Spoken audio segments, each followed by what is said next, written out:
you have such a belief and you know that this is what you need to do, being surrounded by those that love you and care about you and give you the compassion and the heartfelt, as I started JJ's Legacy, that's my therapy. Mm-hmm.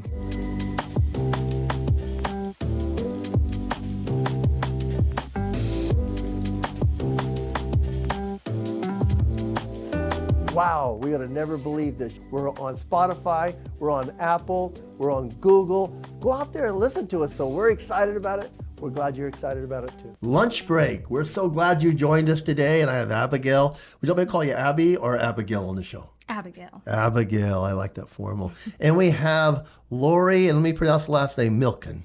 Malkin. I always do that. Now, if Mike was sitting here, Mike, where are you? But you would give me a hard time. So I always mess it up. Sorry about that. So Lori's here with a lot of experience in Bakersfield. A lot of experience in life and in Bakersfield and in business and family. Yes.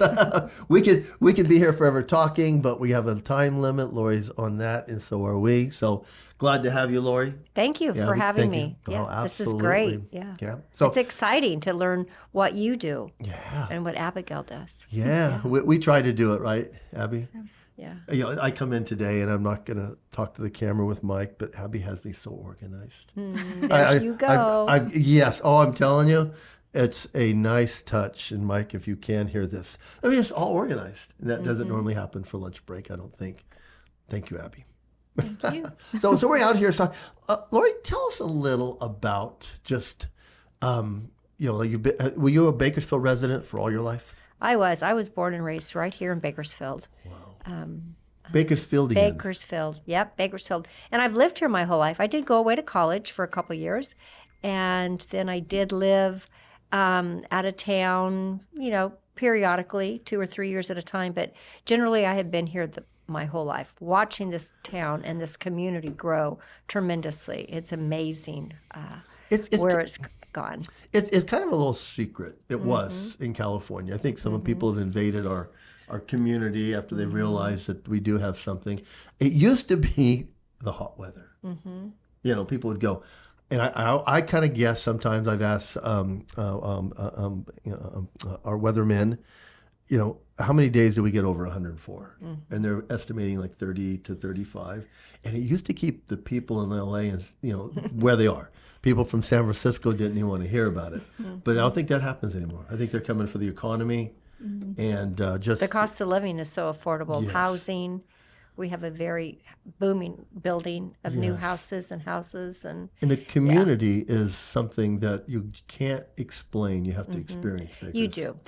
When I first started my nonprofit, and I was still affiliated with a group in LA, and they'd say, "There's no way. They did not believe us that this little pocket of Kern County was such a tremendous community. And it takes care of its own, doesn't it? It does. Yeah.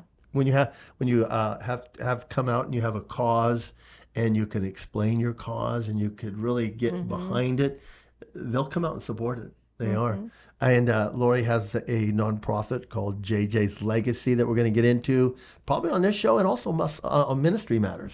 We're going to be doing just a whole show on that. So okay. I like it. So I love it when you talk about having a life around your children and grandchildren. I do. And I love it when you're talking about you love baseball, you love football Sundays, and spending free time enjoying those. Because Bakersfield is a community that does that. And when you have grandchildren, you guys are probably our grandchildren keep us very busy, at their games. Tomorrow night, Thomas, who's 11, has a flag football game. I'll be there. And then, then he has baseball and going into baseball playoffs, which, keeps me busy. I just enjoy it. I love watching them. And, I never miss any of my own children's baseball games or football games or basketball games. So it's just really fun. So, and they love it. How do you do that as a busy? Yeah. You're thinking that I am too. How do you do that? It's on your I put it on my schedule, and it's part of my schedule.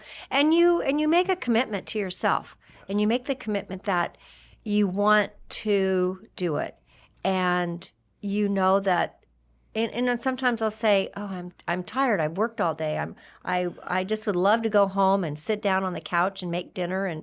But then you think about they love it too. They love seeing you there, and then the memories that you're making with them. And I love the memories because someday they're going to go off to college, or even before college, they're going to go to high school, and it's not going to be as important for them. Well, actually, I'm going to take that back. It will be important for them, but the relationship of them always encouraging you to be there will be a little different because it's all about their friends when you get into high school. It is. Yeah. And finding your identity and who you are. Because a lot of people tell me, and my daughter is married in Nashville, they say that grandparenting is the best part. Did you find that there's just a whole different... It's a whole different thing. How do you describe that? Well, I think the best way to describe it is that you can enjoy them, have fun with them, talk to them, learn about them, and they open up to you, and you do not have to parent them. Yeah. I think that's the biggest thing. It's like maybe sometimes you want to, but you better not because you don't want to. And don't tell your children. Don't tell your children you should parent them. Well, but I think it's really cute because my son, Drew, his daughter just turned 16 in March. And of course, she has a car and she's driving. And this, when they turn 16, they want to spread their wings. Oh, they do. Yeah. And he's asked me several times for advice. And I'll say, that's your decision, not mine. Don't ask me. Yeah. I'll give a little bit of advice, but basically I'll say, you know what to do. Mm-hmm. You know what to do. Just use your intuition of what you're doing and how it's working. And you know her better than anybody, and you know their friends better than anybody. Our producer on set, Alex, he's a new father. Yeah. And there's no, he's back there shaking his head. They don't come with instruction manuals. Nope. And you garner some experience, but each one is different. Mm-hmm. And so I'm looking for that. Each child is different too. I'm looking for that phase. I always tell people, and you could probably tell me if I'm right or not, that in my life, I understood with both my girls. At one point, I saw the volume of my voice going down. It wasn't so much important what Dad was saying anymore. Mm-hmm. So I had to make sure there was other people in their life that shared the same values that I did, whose voice was going up. Ours happened to be a youth pastor. And do you see that with grandchildren, or do they? I haven't really noticed that yet, but I do. What I've noticed just in life in general, that if you have your morals and values in place, it runs in with your integrity. And if you have those three, those are the most important things to know, and that's what you want to share in life generally. That you have good morals and you have good values. What are they? And then you have your integrity, and your integrity needs to be just as in check as everything else that you do. It does. Yeah. I love what Warren Buffett says. He says there's three things I look for in employees. One is that they have the energy to do the job I ask them to. They have the ability and ingenuitiveness to bring to me new ideas and then get them going. But I want them to have integrity. Mm-hmm. So if you have the first and neither the first, if you have the last and neither the first, I'll hire you. Because you have integrity. But if you have the first two and not the last, you'll get me into trouble. Yeah. Yeah. Because you got the energy and the ideas, and without integrity, you'll get me in trouble. And a lot of people think I have morals and values, so I have integrity. But it's different, So you have to, I share that with my grandkids a lot, is that we'll talk about different things. And it's like, well, your morals and values, what are your beliefs? And they're good morals and values, but don't forget the integrity, And what is the definition of integrity? It's doing the right thing when no one's listening or watching? Doing the right thing, yes. Yeah, so if you're going to come to work 10 minutes late, you better put that on your time card. You don't put you went there at 8 o'clock. You put I was there at 8:10. And that's integrity of just, because maybe nobody's looking that you were 6 minutes or 10 minutes late. You were telling us something pretty interesting before we came on set about something your dad said that was funny to one of his employees, right? Yes, he did. Years ago, probably 60 years ago, I said, how are you today? How's everything going? And how's it? And they were in sales. And she said, I'm so tired. He said, well, then get your purse and go home. Yeah. Yeah, why'd you come? Why'd you come? If you're tired, what are you going to do? Go take a nap? With all your experience, anyway. with all your experience, you've been married 26 years. Mm-hmm. And to Bob, yes. To Bob. And, I tell people, I look at young people like Abigail and some of our Nathaniel here. And, I have one daughter that isn't married yet. I just tell them marriage is something that you're always working at. Always. It's something that once you get in it, I mean, it's a living organism. And you just keep putting into it. Definitely. Yeah. Definitely. Yeah. It is. Some days it's easier than others. Some days it's harder than others. But you have to always work at it and never go to bed mad. Yes. Never go to bed mad. Yeah. That's a biblical principle right there. Yes, yeah. Don't let the sun go down on your anger. Because it seems like you close up. I've done that before. Mm-hmm. I've been in the ministry 30 years, but I've went to bed mad. And then the next morning it's harder to even, like break the ice. So you see there's reason. And then once you do, you're thinking, okay, we're not going to do this anymore. So you also had 40 years of retail experience. Yep, I did. Bakersfield. Well, I probably had more than 40 years, but I was born and raised in the retail business.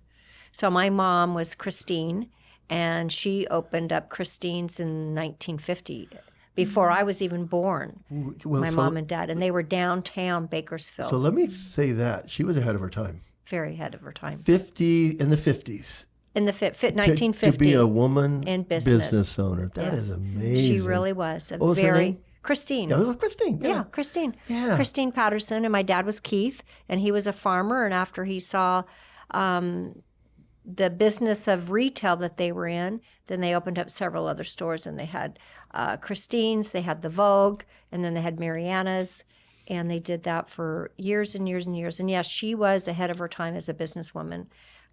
She was, and I used to always, and she raised 3 girls. I have two sisters, one living, and she we was were downtown. That was the hotbed. That was like the Valley Plaza. It was before the Valley Plaza. Well, I'm just saying, but I'm saying, right. Now I think in Bakersfield, that's all we have to compare it to. Well, we had Brock's, and then we had lots of little But they were all specialty downtown. stores. Yes, they were all downtown, and that was the hub. So for her to get down in there, that's.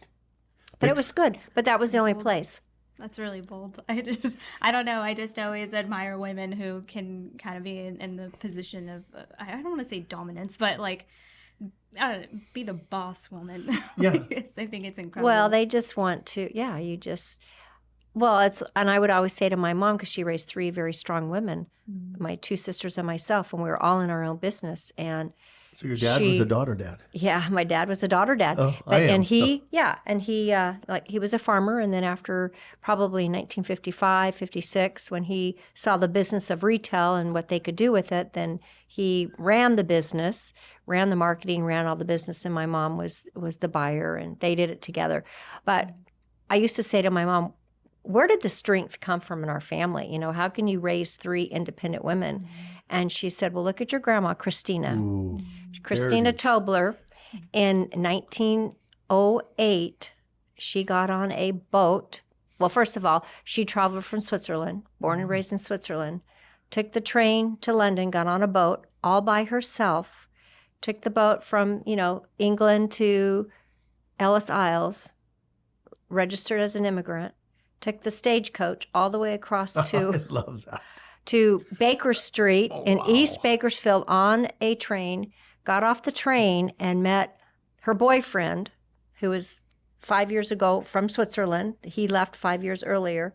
They walked up the street and got married at St. Joseph's Church. Oh, wow. So, what a great legacy. Yeah, it is a great legacy. And so you look at that, the courage that she had in 1908 to do all that by herself. I can't Left imagine. her mom and dad and everybody back in Switzerland. My mom did this in the 20s. And she left Nebraska in a little farming community and got on a train, came out to California single, and women just didn't do that. I talked to, because I'm a daughter dad, so that's the thing that I've been given in life, to raise my girls, and I raised them because when I talk to people, and I don't think Christianity is made to be within the walls. I think it's been made to be shared and it's supposed to be out there. But you have the proverb about the godly woman, where she does run her business from home. She does raise her children. She's a crowning glory to the husband because she's out in the marketplace. So women are able to do this, and I don't know where they ever got the idea that their place wasn't there. The place has always been there. So when you're there, Abby, I mean, you're following good traditions and just the whole idea about what's going on. Women are made to be out there. And I don't know where. That's why I told my girls, I don't know where we ever got this idea that they aren't made to be in the marketplace, conducting business, handling business. Well, they handle their home. They Yes, handle their home. They do. The husband would go to work, and they handled the home, the cooking, the cleaning, the ironing, the kids, the schools, and whatever needed to be done. Yes. And that itself says a lot about a woman too, because that's taking the initiative of being that mom. And now the working woman, she does all of that and being outside the home. Yeah. But it really amazes me that this younger generation right now, this generation of the families like the 30s and the 40 men, they help so much. It's incredible. My son Drew and all of his friends, they help. With dinner, with dishes, with traveling, with pickup, going to the games. And there was a time where it wasn't considered that. And where'd that come from? I don't know. Because you see that as part of tradition. In the Jewish community and the early Christian community, you see that the family unit was all participating. I love it when you go to Israel today, they still build their houses up because when the son would get married, they would come and live with the rest of the family, and you became a unit. You became a productive unit and one that actually, you talk about surnames, and I love what we're going to get into, just what you guys do with JJ's legacy. Right. That's tradition. That's history. That's things that we're going to talk about that on Ministry Matters. But there again, I love it that you've taught your sons that, because men should be that help in the home. I love it when my daughter got married to her husband Jaime. I mean, and we'll call him Danny, but his name's Jaime Jimenez. And I see them working together, and I think that marriages that share that load are ones that stay together because. And it's a big project for them if they have 1, 2, or 3 or 4 children. And nowadays, with all the club sports, they're traveling and going, and I don't know how they great. do that. Yeah, it's great. I know my wife and I got split when my daughters were in high school, and they both played tennis. One was JV, one was varsity, and because when one was home, the other was away. Exactly. So we had to make a conscious decision where we were going to be. Yeah. And so, and I'll call the kids and I'll go, now where are you this weekend? And they'll say, and they're doing this and that, and then I go, okay, so what are you doing next weekend? Absolutely nothing. And I'll say, do you want to come to Sunday dinner? And they said, no, absolutely nothing.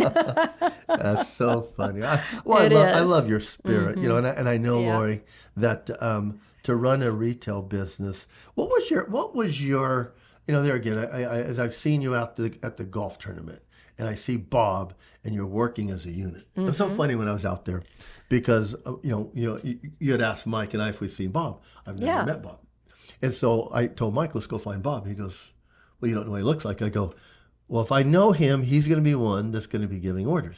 So we being the golf chairman, right? Yes. Yeah. So as we walked around the corner, I saw him. He had his orange ball cap on, and there, and it was funny. I go, that's Bob. He was the one that was directing things. So I loved it, the fact that you guys had this, and I appreciate people that put on big events, because a lot of people don't understand what goes into those. Yeah, there's a lot. There's a lot. A lot of organization. And it doesn't stop the day of. No. It's even more intense that day of. And it continues. We used to have a high school, and I used to be the administrator over it, and we had a golf tournament, and we don't do that anymore because we don't have the high school. But when I saw that in the golf tournament, I was just like, there's a lot of effort that goes into this. And you guys did it right. And Abigail was fabulous. She came out and spent the day with me, going hole to hole, taking all of the hole sign sponsors, pictures so that we could send a thank you note so I could have a picture with them to share with the to share with the sponsors that this is where your sign was and this is what it looked like. And it was a lot of work. I mean, I thought, oh, it's not going to be that hard. And it wasn't work. Let me rephrase it. It was just exhausting because we were driving all over the golf course, stopping, taking pictures, waiting, stopping, taking pictures. And Well, you were treating it was everyone fun. out there as that only person, and you were doing that. I've told Mike for a long time, when the first time that we had Abigail out, we went to a gym and we took photos. And the next thing I said to her, I go, "You're good at this." She is. She's got an eye. No, she is. She's got an eye. And she's patient, extremely patient. I think Yeah, that's it was definitely good. it's a big part of being a photographer. You have to kind of, well, even in video, you have to be patient, silent, and observe. Well, but I and love wait. it because she's very determined. So we'll come in a lot, and I say, "Is that enough?" She goes, "No." Right? I was like, "You need more?" She goes, "Yeah, I need you to be here." But I mean, that's what it takes Right. to get that. It was funny because Mike and I were there, and they were doing the hole in one. So all the golfers over, and Mike's like, "I wish." Or $1 million hole in Your one. $1 million hole in one. Yes, that was fun. And the first guy just went probably 30 yards. And he goes, "I wish Abby and Alex were there." And I go, "They are. They're right there." Yeah, they're And there. he, Yeah. and he was squinting, and I go, "You can't see," so I gave him my glasses. No, we got videos of it. Alex was out there, and we got some still pictures. Alex did amazing. Abby was there too. So yeah. Honestly, it was sensational. And it really was great because we always start our golf tournament off with the Star Spangled Banner, with the national anthem. And the gal that sings, she went to high school with Jeff. And so they were friends, and she's friends with Drew. So she knows all the guys out there too. And it's really special for her to come to town to sing. But this year was especially it was just beautiful how it fell into the place with the program, because we called all the golfers to go out and get ready for the $1 million hole in one. And then we sang the national anthem, and then they did their part. And it was really beautiful how to start off your day of golf, and it was very sentimental. You know, we have a lot of meaning in what we do and compassion. Yeah. Come back to how it began, because we'll talk more about it on Ministry Matters. Tell us how you it started with a tragedy in your life. It did. It started with a tragedy. My son was killed in an automobile accident. And he, of course, you're in the trauma center at Kern Medical, and we're going through all the process, and they pronounced him brain dead. And what's brain dead? So they show us all the x-rays, and they're very compassionate about it, and they share with you what's happened, what does it mean to be brain dead. And they were very mindful of us. And so they shared everything with us, and then they proceeded to say, well, when you're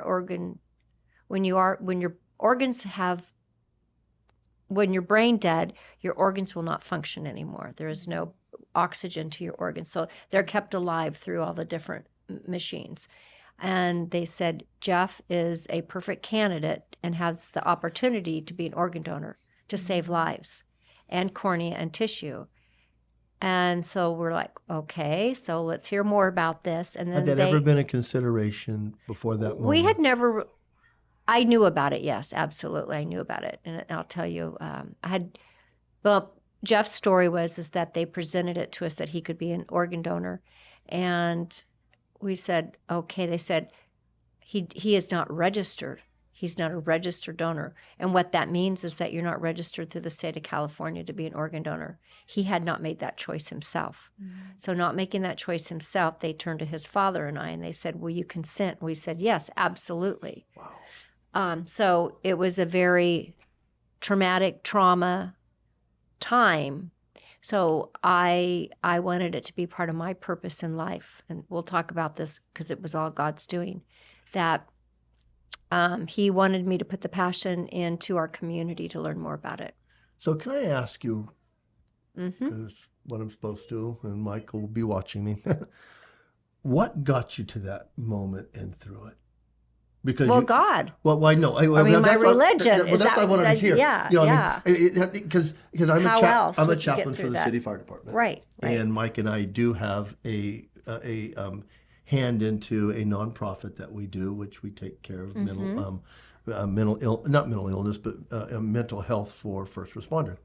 And so, as a city fire chaplain, I've been on many scenes, faced many parents in dire situations, and I can tell sometimes when there's a little more there, and that I can walk away knowing this family isn't okay, but they will be okay, and it's because of their faith. Is that what got you through and gets you to and through that moment? I believe so. I mean, how else would anybody get through with that? Well, that's why I'm asking, Lori, because I go on that, and I don't go on any calls anymore because I've had a couple. I've had to utilize our services because I've been a chaplain for almost 3 decades. So you're there a lot, and so we get what would be considered post-traumatic syndrome because all of our stress comes after the incident, and we're human, and we really feel for the people. We're empathetic, and we're there for them. But I've seen it on the scene where you can look at a family and go, after prayer or whatever, if they'll let you, you're like, you're gonna make it. Walk us through maybe how you and Bob, made the decision. And then, Bob is my second husband. Okay. So Jeff and Drew had their father, Tom. Okay. And so it was Tom and I that made the decision for Jeff to be an organ donor and to make that decision. But Bob has rallied behind us 100% as a stepfather. He has. And for the last 14 years running the golf tournament, being right by my side with JJ's legacy is very unique. That even very speaks unique. more for Bob. Yeah, absolutely. Jumping in the midst of something. Yeah, and very supportive. And I mean, it hasn't been easy. Trust me, it's been I've had high anxiety the first 3 or 4 years. I've had, obviously you have questions, and you have moments where you don't even want to go anywhere. You don't want to do anything. But what really has, of course. And then God has really pushed me. But really what has happened, let me just tell you this, is that you have such a belief and you know that this is what you need to do. And being surrounded by those that love you and care about you and give you the compassion and the heartfelt, as I started JJ's Legacy, that's my therapy. That's my counseling. That's my therapy, being with those that really believe. And, the old saying goes that if it's not working, well, then don't work with them. You want to be surrounded by those that work with you and love you and cherish you. And it's not always going to be perfect, but that those that have the heart and the compassion and want to be there. Have you always been an optimistic person? Always. I knew we were going there. Because I love that. Always. I do not like negativity. I don't like drama. You see the pony. I see the bright side of everything. If your hair fell down and you lost the clip, I'd say, well, then tie it in a knot. Why do you need a clip? You know? I mean, I've always been a very, I love it. A very positive person. Did it come through your mom and then your grandma? Because to have a legacy like that, that is willing to get out and go, a lot of times trailblazing is what your grandmother did. Absolutely. Getting on a boat, getting over here, because those things seem simple, but every day you got to be on the boat. And you've got to survive in getting here, and then taking a train, going through Ellis Island, taking a train to Bakersfield, which wasn't what it is today. No, Baker Station. That's I like that. I always tell people, as Mike Maggard is a good friend of mine, he'll point out there where the fountain is. He goes, "That's where the stagecoach stopped." I go, "Are you sure?" He goes, "That's his Baker's Field." That's where his That's field the field. were. That's right. And Thomas Baker stopped right there. Yes, and it's funny when you tell people the legacy of Baker's Field. There's a reason for our name. So I love that. So, Abby, I don't want to do all the talking. What's going on through your head? Well, I mean, so much. I just think it's incredible that you come from a line of women who took action, and that's why you are where you are today. So I'm just curious to know, because, I mean, JJ's legacy began through a tragedy, and so many times people experience tragedy and then they kind of stop there, and it sort of paralyzes them, and they don't move forward. But you, on the other hand, you moved forward, and then you started something big. So can you give us some insight, or women who want to be like you someday, who want to be kind of a powerhouse woman and raise a family and maybe don't come from that kind of background? Can you share some insight on maybe things that can help them or keep them moving forward, keep them going? Well, I think the first thing, Abby, is that you have to believe in yourself. You want to believe in what you're doing. Big. And just believe in yourself. Like you being here today, being a photographer, going out and doing that. You know, if you can't climb out on the limb of a tree and know if it's going to break and you get back up and do it again, I mean, that's kind of how I look at it. You just have to believe in yourself. And if you think, well, if I climb out on that limb and it doesn't break, then I can go a little bit farther and I can go a little bit farther. But if I climb out on that limb and it breaks, well, I get up and get back on that limb again, or find another limb and keep going. But I think the biggest thing is that you can't question yourself, which is difficult because people around you, if you don't have that positive, optimistic The support system. feeling in your own self, you know, that's it. And if you don't, then you read scripture and you read the Bible, you read self-help books, or you listen to podcasts. And you know, when I was young, they didn't have podcasts, but you know, and you find inspirational things that make you happy. So, I mean, my favorite program is I Love Lucy. And who wouldn't be the one that would, she always kept going, no matter how she was hit a hurdle. She couldn't dance, or she couldn't be in Ricky's movies, or but she would always figure out a way to do it. And those were one of my favorite things. So that's my advice. Believe in yourself. Did you watch the episode where she had to eat the chocolate? Oh, absolutely. That is the one that there was an episode where she was working in a chocolate factory. If I get it wrong, tell me. And so she was packaging them, but they kept going by. So she'd grab it and put her mouth. Pretty soon, her mouth was like a chipmunk, and it was just a cute episode. It was cute. And the line lady who was watching her thought was packaging them all, so they sped it up and just got faster and faster and faster, and she had to take her hat off and throw the chocolates in her hat. But she was always really moving forward. You know, she did not. She believed in herself. Yeah, you know. So, and I think that believing in yourself comes with different hiccups in life, and just knowing how to overcome them. I love it. Lori, thank you. I know our production manager, Alex, is looking at us, and it says activity completed up there. So I guess we're done. Finished. We've achieved it. So we're going to be going out and talking about Ministry Matters in a moment. And you both got, if you haven't seen them, you'll want to click on Lunch Break, Lori's story, and then Ministry Matters, where we're going to talk more about JJ's legacy. So Abigail, thank you for co-hosting this. You did a great job. Yeah, awesome. you did. I'm glad you were here. Yeah, thank you. I'm glad you were here as well. Glad you liked us. Coming in, subscribe, tell your friends about us, because we do believe we have a message. 511 Media Group is based on 1 Thessalonians 5:11. We believe in faith, family, and freedom. Have a great day.